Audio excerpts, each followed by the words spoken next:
मैं इस देश के लोगों को समझाना चाहता हूं, बताना चाहता हूं कि आपको मंदिर, मस्जिद, चर्च और गुरुद्वारे में उलझाकर इस देश के नेता इस देश को बर्बाद कर रहे हैं। तो इस देश की गरीब जनता को तो जो है बजरंग दल, विश्व हिंदू परिषद, उनमें भर्ती कराया जाता है। धर्म के रक्षक हैं ये सब, धर्म के रक्षक। तो धर्म के रक्षक भाजपा के नेताओं के बच्चे क्यों नहीं बनते? क्यों इस देश में बली का बकरा, इस देश में गरीब का बेटा बनता है? मैं एक बात बोलना चाहता हूं बीजेपी के नेताओं को कि जितना नफरत का बीज आप बो रहे हैं ना, जिस दिन इस देश की जनता जाग गई ना, अभी वाकई में इस देश का हिंदू सोया हुआ है, जिस दिन जाग गया ना, जूते से वो नजर उतारेगा, आपकी वो नजर उतारेगा कि आप भी याद रखेंगे। शिक्षा के जहाज बड़े शौक से डुबाए जा रहे हैं, कि शिक्षा के जहाज बड़े शौक से डुबाए जा रहे हैं। स्कूलों को बंद करके लोग रैलियों में बुलाए जा रहे हैं। तू कब तक फ्री के राशन का मजा लेता रहेगा ये आम आदमी? तू कब तक फ्री के राशन का मजा लेता रहेगा ये आम आदमी? तेरे बच्चे जिस्म से नहीं दिमाग से अपाहिज बनाए जा रहे हैं। नमस्कार, आदाब। आप देख रहे पीआरबी और मैं हूं आपके साथ नसीमुद्दीन शेख। 22 जनवरी को अयोध्या में राम मंदिर प्राण प्रतिष्ठा का कार्यक्रम प्रधानमंत्री नरेंद्र मोदी के हाथों हुआ। प्रधानमंत्री जी वहां पर मुख्य जजमान के रूप में मौजूद थे। कहा जा रहा था कि वो उद्घाटन नहीं करेंगे, सिर्फ प्रतीकात्मक रूप से मौजूद रहेंगे, जबकि इसके उलट देखने को मिला। तो वहीं दूसरी तरफ देश में जोर शोर से लोकसभा चुनाव की तैयारियां चल रही हैं। राहुल गांधी भारत जोड़ो न्याय यात्रा कर रहे हैं, उनको लगातार रोकने की कोशिश की जा रही है, FIR दर्ज हो रही है। इन्हीं सब तमाम मुद्दों पर हमारे साथ बातचीत करने के लिए हैं एक्टिविस्ट मोहित शर्मा, जो एक मुखर और स्पष्ट वक्ता हैं। इनसे बातचीत करते हैं और जानने की कोशिश करते हैं कि इन तमाम मुद्दों पर इनकी क्या राय है। देखिए, 4 पंक्ति के साथ शुरुआत करूंगा कि शिक्षा के जहाज बड़े शौक से डुबाए जा रहे हैं, कि शिक्षा के जहाज बड़े शौक से डुबाए जा रहे हैं। स्कूलों को बंद करके लोग रैलियों में बुलाए जा रहे हैं। तू कब तक फ्री के राशन का मजा लेता रहेगा ये आम आदमी? तू कब तक फ्री के राशन का मजा लेता रहेगा ये आम आदमी? तेरे बच्चे जिस्म से नहीं दिमाग से अपाहिज बनाए जा रहे हैं। ये शेर है उन तमाम 18 से 28 साल के नौजवानों के लिए, जिन नौजवानों के हाथ में कलम, कॉपी और किताब होना चाहिए। आज उन नौजवानों के हाथ में तलवार, बंदूक और गोली है। आखिर इन सबका जिम्मेदार कौन है? आखिर कौन है वो व्यक्ति जिसने इस देश में, समाज में नफरत का इतना बड़ा बीज बोने का काम किया कि आज इस देश के 4 भाई एक दूसरे के खून के प्यासे हो गए? वो मुल्क जो दिवाली और रमजान की एकता के लिए जाना जाता था, वो मुल्क जिसमें सारे पर्व एक साथ मिलजुल कर मनाए जाते थे, आज उस मुल्क में इतनी नफरत पैदा कर दी कि एक भाई दूसरे भाई के खून का प्यासा है। तो इस देश के अंदर अगर किसी ने नफरत का बीज बोया है तो वो है इस देश के नेता, और उस बीज को घर तक पहुंचाने का अगर किसी ने काम किया है तो वो इस देश के पत्रकार हैं, जो सुबह शाम जिन लोगों का एक ही एजेंडा रहता है, हिंदू मुसलमान, मंदिर, मस्जिद, चर्च और गुरुद्वारा। मैं पूछना चाहता हूं कि ये देश के अंदर मंदिर, मस्जिद, चर्च और गुरुद्वारे से फायदा क्या? ये लोग सोचते हैं, इन लोगों की सोच ये है कि भगवान जो है, अल्लाह जो है, भगवान है तो मंदिर में पाए जाएंगे, अल्लाह है तो मस्जिद में पाए जाएंगे। ये आपकी सबसे बड़ी गलत सोच है। ईश्वर, अल्लाह कण कण में मौजूद है, वो हर जगह मौजूद है, हर जगह। लेकिन आपने और हमने उसको मंदिर और मस्जिद तक सीमित कर दिया। जिस देश में चर्चा होनी चाहिए महंगाई के ऊपर, बेरोजगारी के ऊपर, शिक्षा के ऊपर, उस देश में चर्चा हो रही है मंदिर और मस्जिद के ऊपर। और सबसे बड़ी बात यह है कि इस देश के अंदर 13.3 लाख लड़कियां लापता हैं, उनके ऊपर कोई चर्चा नहीं है। इस देश के अंदर लोग बेरोजगारी से मर रहे हैं, महंगाई से मर रहे हैं, उस पर कोई चर्चा नहीं है, किसी प्रकार की कोई चर्चा नहीं है। लेकिन एक बात बोलना चाहता हूं कि आप अपने पड़ोसी मुल्क को देखकर नहीं सीखे, और नहीं सीखे तो यही आपकी बर्बादी का भी कारण बनेगा। श्रीलंका के अंदर जब तक धर्म का मामला चल रहा था, लोग बहुत अच्छा कह रहे थे, बहुत अच्छी सरकार चल रही है। जब तक धर्म का भूत लोगों के दिमाग पर था, लोग यही कह रहे थे बहुत मजा आ रहा है, अच्छा चल रहा है। लेकिन जब धर्म का चश्मा लोगों के दिमाग से उतरा, तब उनको समझ में आया कि उनका मुल्क जो है वो बर्बाद हो चुका है। जब उन्हें समझ में आया तो बड़े बड़े नेताओं को श्रीलंका छोड़कर भागना पड़ा। तो मैं यही कहना चाहूंगा कि आपको अपने पड़ोसी मुल्क को देखकर सबक लेना चाहिए, ना कि मंदिर और मस्जिदों के नाम पर, हिंदू और मुसलमान के नाम पर लड़ना चाहिए। और दूसरी बात ये मैं कहना चाहता हूं कि जो इस देश के अंदर मंदिर, मस्जिद, हिंदू मुसलमान की आप बात करते हैं, आज भारत देश की सबसे बड़ी पार्टी बीजेपी जो सत्ता में काबिज है, इनकी पार्टी के सबके दामाद मुसलमान हैं। बीजेपी के अंदर सबसे ज्यादा मुस्लिम लोग हैं, जो बीजेपी मुसलमानों को टिकट देती है। शाहनवाज हुसैन किसकी पार्टी का है सबको पता है, मुख्तार अब्बास नकवी किसकी पार्टी का है सबको पता है, और बीजेपी के तमाम बड़े बड़े नेताओं के दामाद मुसलमान हैं, वो भी पूरे देश को पता है। बीजेपी की पार्टी की नेता स्मृति ईरानी मक्का मदीना तक जाती हैं, कभी प्रधानमंत्री दरगाह पे जाकर चादर चढ़ाने का काम करते हैं, वो पूरे देश को दिख रहा है।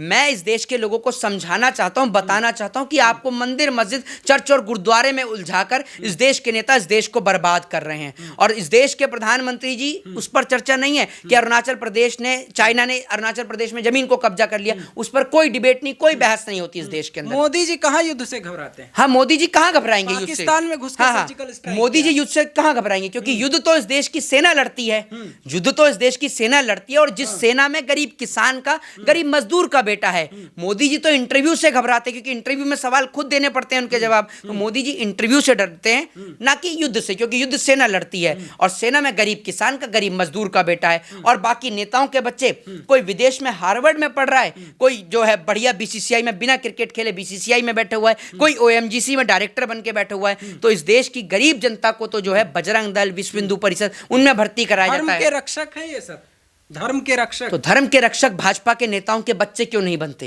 क्यों इस देश में बलि का बकरा, इस देश में गरीब का बेटा बनता है? कितने बजरंग दल के कार्यकर्ता बीजेपी के नेताओं के बच्चे हैं जिनके पिताजी सांसद हो? आप मुझे बताओ, मैं ओपन चैलेंज देता हूं और देश के मेरे तमाम भाइयों को जगाना चाहता हूं कि आप जागिए और इस नींद से जागिए और पूछिए कि भैया बजरंग दल, आरएसएस, विश्व हिंदू परिषद, इसमें कितने मेंबर ऑफ पार्लियामेंट हैं जिनके बच्चे बजरंग दल या आरएसएस में जाते हैं? राजनाथ सिंह, उनका बेटा पंकज सिंह, आपने कभी उसको बजरंग दल में जाते देखा है? कभी आरएसएस में जाते देखा है? शिवराज सिंह चौहान के बेटे को कभी आपने आरएसएस बजरंग दल में जाते देखा है? पीयूष गोयल की बेटी को कभी आपने जाते देखा है हिंदू युवा वाहिनी में या किसी में भी? नहीं। इनके बच्चे सबके विदेशों में पढ़ते हैं और आपके बच्चों को लड़ाने के लिए, झगड़ाने के लिए ये लोग यहां भेजते हैं, लेकिन कि आप जाओ जी। लेकिन बीजेपी सबसे बड़ी परिवारवादी और परिवारवादी पार्टी कांग्रेस के ऊपर होने का आरोप लगाती है। अरे भैया, सबसे बड़ा परिवारवाद तो इनके में चल रहा है। अमित शाह का बेटा क्या जैसा नहीं है? उसको रेल की पटरी से उठाया, जो आप परिवारवाद की बात कर रहे हैं। मुझे इस सवाल का जवाब दीजिए ना। इस देश के लोग जब तक हिंदू मुसलमान के नाम पर, ये देश गुलाम कैसे हुआ पूरे देश को पता है। फूट की वजह से डिवाइड एंड रूल, फूट डालो, शासन करो। अंग्रेजों ने क्या किया? हिंदू को मुसलमान से, मुसलमान को हिंदू से, दोनों को आपस में लड़ा दिया और देश को गुलाम बना दिया। वही गलती इस देश की जनता दोबारा निभा रही है, दोबारा वही गलती कर रही है।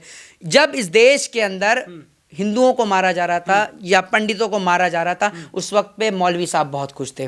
जब मौलवी साहब को मारा गया तो पंडित जी बहुत खुश थे। लेकिन जब अंग्रेजों ने दोनों को पीटा और दोनों मिलके एक साथ पूछा कि पंडित जी आपको भी मारा, मौलवी साहब पूछते हैं आपको भी मारा, जब दोनों पूछते हैं कि हाँ मुझे भी मारा और मुझे भी मारा, और जब एक साथ होते हैं तब मारा गया अंग्रेजों को और मार के इस देश से भगाया गया। वही गलती है दोबारा निभा रहे हैं। जिस दिन ये समझ गए कि हम हिंदू, मुस्लिम, सिख, ईसाई नहीं, हमारी सबसे बड़ी जाति, सबसे बड़ा धर्म और सबसे बड़ा मजहब अगर हमारे लिए तो वो इखलाक, भाईचारा, इंसानियत, मानवता। इंसानियत से बड़ा कोई धर्म नहीं है, इंसानियत से बड़ा कोई मजहब नहीं है। इस इंसानियत को जिस दिन इस देश के लोग समझ गए, उस दिन ये देश अपने आप तरक्की कर जाएगा। एक बात बोलना चाहता हूं बीजेपी के नेताओं को कि जितना नफरत का बीज आप बो रहे हैं ना, जिस दिन इस देश की जनता जाग गई ना, अभी वाकई में इस देश का हिंदू सोया हुआ है, जिस दिन जाग गया ना, जूते से वो नजर उतारेगा, आपकी वो नजर उतारेगा कि आप भी याद रखेंगे कि जो आप मुल्क को बर्बाद कर रहे हैं ना, करते रहिए।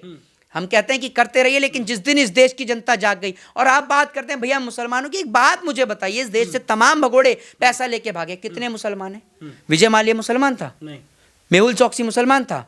नीरव मोदी मुसलमान था? नहीं। इनको भगे नहीं है, ये भगाया गया है। इस देश से बैंक का 5 लाख रुपए लेकर नहीं भाग सकते आप, और ये बैंकों का करोड़ों रुपए लेके भाग के पुरो गए। प्रधानमंत्री जी राम को तो कोर्ट ले आया अपनी जन्मभूमि पर, सुन लीजिए, राम जी को तो कोर्ट ले आया अपनी जन्मभूमि पे। आपने बात करी थी नीरव मोदी को लाने की, वो अब तक नहीं आया। पैदल आ रहा है क्या लंदन से? जो अब तक पहुंचा नहीं इंग्लैंड से, पैदल आ रहा है क्या वो? हमें भी बता दो कब तक उसकी यात्रा संपन्न होगी। हम भी इंतजार कर रहे हैं उसका, वो आएगा या नहीं आएगा? उसका जवाब है नहीं, नीरव मोदी कभी नहीं आएगा। जिस दिन सरकार चालेगी उसी दिन आ जाएगा। सरकार चाहती नहीं कि नीरव मोदी आए। लोग कह रहे हैं देश का हिंदू अब तक सो रहा था, अब जाग रहा है, तो अब मोदी जी के साथ आ रहा है। भैया इस देश का जो हिंदू है ना, वो वाकई में उसके बच्चे, मैं आपसे ये कहता हूं कि जैसे नेताओं के बच्चे, कोई हार्वर्ड में पढ़ रहा है, कोई डॉक्टर, कोई इंजीनियर, कोई एडवोकेट बनना है, सिर्फ एक सिंगल नेता का मुझे बयान सुना दीजिए जो ये कह रहा हो कि हिंदू का बच्चा डॉक्टर बनेगा, इंजीनियर बनेगा, आईएएस और आईपीएस बनेगा। एक नेता नहीं बोलता, क्योंकि इनको पता है कि जिस दिन हिंदू का बच्चा शिक्षित हो गया, उस दिन ना तो वो एससी, ना एसटी, ना ओबीसी, ना दलित, ना पिछड़ा, ना आदिवासी, इन सब में बटेगा ही नहीं, वो सिर्फ एक ही कास्ट, एक ही रिलीजन और एक ही धर्म उसका होगा, और वो है इंडियन भारत, भारतवासी अपने आप को वो कहेगा। और एक मैं आपको बता दूं, देश में बेरोजगारी का ये आलम है कि अभी सोशल मीडिया पे एक पोस्ट पढ़ रहा था, उसमें एक बच्ची ये लिखती है कि डॉक्टर साहब कोई एक ऐसा इंजेक्शन लगा दीजिए जिससे मुझे भूख ना लगे। ये इस देश में भूखमरी का आलम है, बच्चे बेरोजगारी से मरे। इस देश में कई बच्चे, कई सौ बच्चे जो है वो भूखमरी से मरते हैं, लेकिन सरकार उस पर चर्चा करने को तैयार नहीं है। खेत में किसान आत्महत्या कर रहा है और सरहद पे जवान गोली खा रहा है, लेकिन उस पर कोई चर्चा नहीं। इतना बड़ा राम मंदिर प्रतिष्ठा का कार्यक्रम हुआ, आपने बड़े बड़े सेलिब्रिटियों को बुलाया, क्रिकेटरों को बुलाया, हीरो को बुलाया, लेकिन आपने उन हीरोज को नहीं बुलाया जो रियल लाइफ हीरो हैं। किसी मेजर को, किसी कर्नल को नहीं बुलाया, जो जिनकी वजह से आप और मैं अपने घर में सुरक्षित खड़े हैं। मैं उस देश के जवान को सैल्यूट करता हूं जिनके कारण यह देश सुरक्षित है। राम मंदिर मेरी भी आस्था का प्रतीक है। भव्य श्री राम जी का मंदिर के प्राण प्रतिष्ठा का कार्यक्रम हुआ, मेरे को भी बेहद खुशी है, देश के तमाम लोगों को खुशी है। और आपको एक बात बता दूं, प्रेम भाईचारे का वो सौहार्द देखने को मिला कि 22 जनवरी के दिन अयोध्या के अंदर एक मुस्लिम परिवार के अंदर एक बच्चे का जन्म होता है और उसके माँ बाप उसका नाम रखते हैं राम और रहीम। जिस राम और रहीम की मिसाल इस देश में दी जाती है, वो राम और रहीम, वो देश जिसके अंदर राम और रहीम एक साथ दिखते हैं, वो देश जहां दिवाली और रमजान एक साथ मिलता है, उस देश में भाजपा जो नफरत का बीज बो रही है, मेरा आपसे निवेदन है इस नफरत के बीज को बोना बंद कर दीजिए। ये देश एकता के साथ जाना जाता है, और अगर हम लोग इसी तरीके से आपस में लड़ते रहे तो इस मुल्क को तबाह करने के लिए किसी और देश की जरूरत नहीं है, हम लोग आपस में ही लड़कर मर जाएंगे। मंदिर तो बन गया है ना, क्या दिक्कत है? देखिए एक चीज मैं आपको बताता हूं, मंदिर मस्जिद गिरजाघर ने बांट दिया इंसान को, धरती बांटी सागर बांटा, मत बांटो इंसान को। कि मंदिर मस्जिद गिरजाघर ने बांट दिया भगवान को, धरती बांटी सागर बांटा, मत बांटो इंसान को। आपने इस देश के अंदर मंदिर और मस्जिद के नाम पर इतना बड़ा हुआ क्रिएट कर दिया। अरे भैया, मंदिर और मस्जिद आज से पहले भी थे, आज से पहले भी मंदिर में आरती होती थी। राम का इतिहास 5000 साल पुराना है, और बीजेपी तो अभी आई है। बीजेपी जैसी, कांग्रेस जैसी और तमाम पार्टियां आती रहेंगी, जाती रहेंगी। राम का जो इतिहास है और रहीम का जो इतिहास था वो था, है और बना रहेगा। जब तक ये देश है, देश के लोग हैं, ये इतिहास बना रहेगा, बरकरार रहेगा। राहुल गांधी भारत जोड़ो न्याय यात्रा कर रहे हैं, उनको रोकने की लगातार कोशिशें की जा रही है, FIR रजिस्टर हुआ है। लोग कह रहे हैं राहुल गांधी भारत जोड़ो यात्रा किए तो 3 राज्य खो बैठे, अब ये भारत जोड़ो न्याय यात्रा कर रहे हैं तो देश ना खो बैठे। देखिए मैं आपको एक चीज बताता हूँ, राहुल गांधी की भारत जोड़ो यात्रा से इंपैक्ट किया, नो डाउट बहुत बड़ा इंपैक्ट किया, वोट बैंक बढ़ा है। लेकिन मैं आपको बताता हूँ, जब तक सत्ता में EVM है तब तक बीजेपी को हटाना नाम को मुमकिन है। राहुल गांधी को मैं यही कहना चाहूंगा कि माननीय राहुल गांधी जी, आप विपक्ष की सबसे बड़ी पार्टी के लीडर हैं, आप चर्चा करिए EVM को लेकर। EVM इस देश का एक बड़ा मुद्दा है और EVM को लेकर चर्चा करिए, क्योंकि अगर बैलेट पेपर से चुनाव हुआ, भारतीय जनता पार्टी के बड़े बड़े नेताओं की जमानत जब्त हो जाएगी। ये बात मैं आपको लिख कर दे रहा हूं, दावे के साथ कह रहा हूं। आखिरी सवाल, क्या प्रधानमंत्री नरेंद्र मोदी देश का नेतृत्व ढंग से नहीं कर पा रहे? अगर देश का नेतृत्व ढंग से करते तो इस देश का किसान आत्महत्या करता, इस देश का जवान शहीद होता? मुझे ये बताइए ना आप मुझे, अगर देश का नेतृत्व ठीक से हो रहा होता तो आपको 15 लाख रुपए मिल चुके होते, 2 करोड़ रोजगार इस देश के नौजवानों को मिल चुका होता, हवाई चप्पल वाले को हवाई यात्रा करा चुके होते, 100 स्मार्ट सिटी इस देश को मिल गई होती। प्रधानमंत्री सिर्फ मुंगेरी लाल के जैसे हसीन सपने दिखा रहे हैं, शब्दों में कहें तो जनता का पागल बना रहे हैं, और इस देश की जनता पागल बन रही है। आपसे कहना चाहता हूं कि मंदिर बन गया, बेहद खुशी है देश की जनता को। आप चर्चा करिए एजुकेशन, हेल्थ और डेवलपमेंट के ऊपर। जय हिंद, जय भारत, वंदे मातरम। बहुत बहुत शुक्रिया। तो हमारे साथ थे सोशल एक्टिविस्ट मोहित शर्मा, जिन्होंने 2024 लोकसभा चुनाव और प्राण प्रतिष्ठा जैसे तमाम मुद्दों पर खुलकर अपनी बात रखी। देखते रहिए PRB। शुक्रिया।